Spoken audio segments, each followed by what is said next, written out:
Now it came to pass after these things that God tested Abraham. Abraham, Here I am.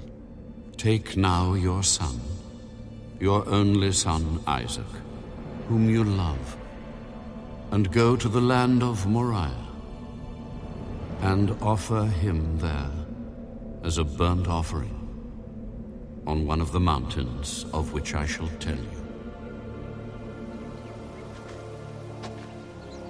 So Abraham rose early in the morning and saddled his donkey, and took 2 of his young men with him, and Isaac his son.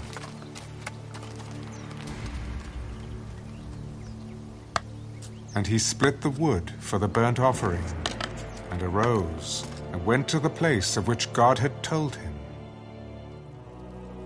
Then on the 3rd day, Abraham lifted his eyes, and saw the place afar off. And Abraham said to his young men, Stay here with the donkey.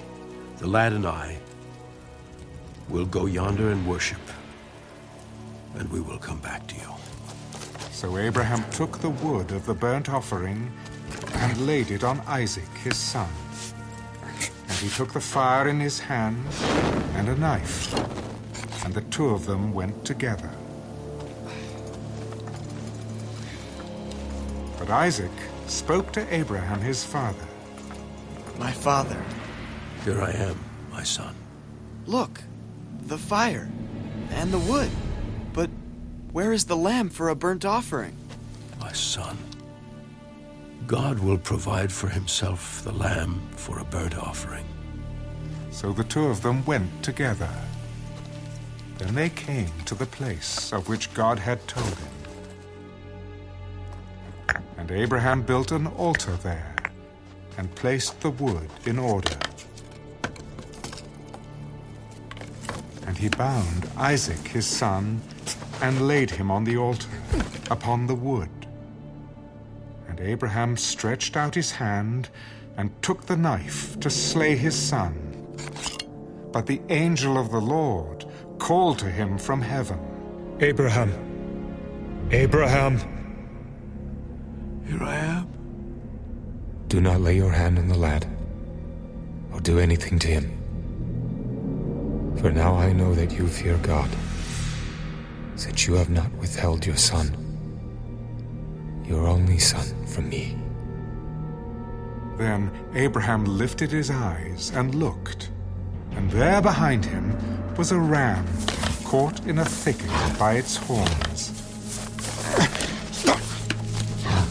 So Abraham went and took the ram and offered it up for a burnt offering instead of his son. And Abraham called the name of the place, "The Lord will provide." As it is said to this day, "In the mount of the Lord it shall be provided." Then the angel of the Lord called to Abraham a 2nd time out of heaven.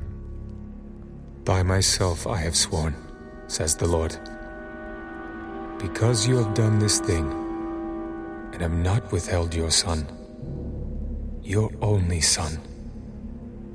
Blessing, I will bless you, and multiplying I will multiply your descendants as the stars of the heaven, and as the sand which is on the seashore. And your descendants shall possess the gate of their enemies. In your seed, all the nations of the earth shall be blessed, because you have obeyed my voice. So Abraham returned to his young men, and they rose and went together to Beersheba. And Abraham dwelt at Beersheba. Now it came to pass after these things that it was told Abraham, saying, "Indeed, Milcah also has borne children to your brother Nahor, Huz his firstborn, Buz his brother, Kemuel the father of Aram, Chesed, Hazo, Pildash, Jidlaph, and Bethuel. And Bethuel begot Rebekah. These 8 Milcah bore to Nahor, Abraham's brother. His concubine, whose name was Reumah, also bore Tiber, Gaham, Phahash, and Maacah.